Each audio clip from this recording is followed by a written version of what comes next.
Another story I heard about myself. This one happened in high school. We had this teacher in high school whose kid went to our high school. His name was Mr. McNamara, and his son Jake McNamara went to our high school. He was a sophomore when I was a senior, so he was 2 years behind me. And Mr. McNamara was an and one weekend, he and his wife decided to leave town, which you should never do if you're an asshole. And Jake McNamara decided to throw a party at the teacher's house. Hooray! And everyone around town heard about it, and we all got up individually and thought, okay, let's go over there and destroy the place. I walked into this party, everyone I had ever met was there, and everyone was drinking like it was the end of the world. People were drinking like it was the Civil War and a doctor was coming to saw our legs off. It was totally unsupervised. We were like dogs without horses. We were running wild.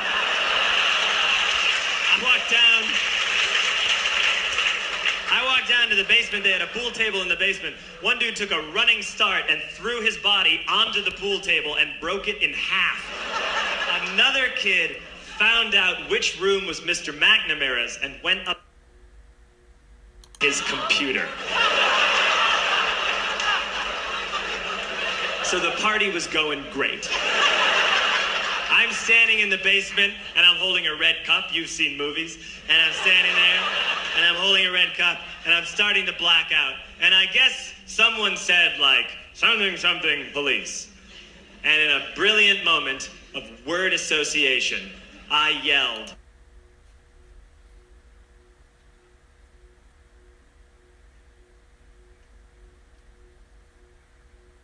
100 drunk white children yelling of guys who have like already been to jail and aren't afraid of it anymore. You know that like, I serve my nickel, you come and take me confidence. But white children. The reason someone had said something police was because the police were there. So a Chicago police officer walked down the stairs and got to the bottom in the basement and looked out over a sea of drunk toddlers yelling.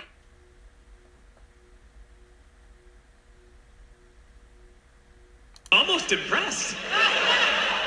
He's like, wow. And then he leaned into his walkie-talkie and went, get the paddy wagon. And my friend John, who is now a father, this man now has a baby, he grabbed a 40, smashed it on the ground, and yelled, scatter! And everyone ran in a different direction.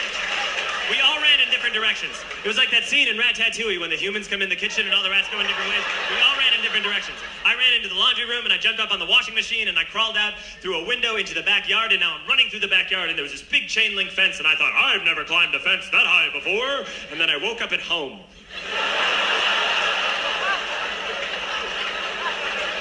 On Monday, I went to school because that's what we did back then. And I'm walking into the school building, and who do I see but Jake McNamara? And he says to me, hey, were you at my party on Saturday? And I said, no, you know, like a liar. And he said things got really out of hand. Someone broke the pool table. But the worst thing, he says, the worst thing is that someone stole these old antique photos of my grandmother, and my parents are freaking out about it. And I had that thought that only blackout drunks and Steve Urkel can have.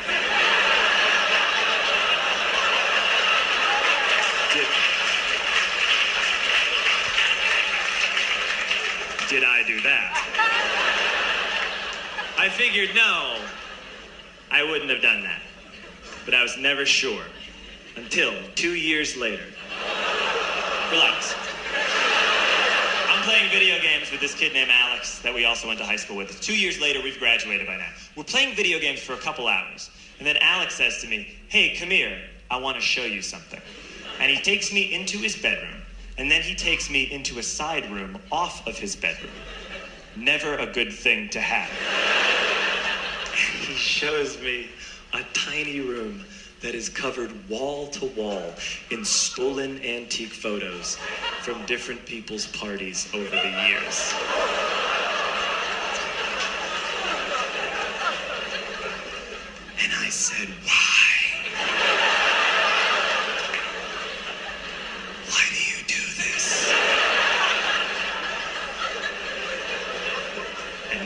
said, because it's the one thing you can't replace.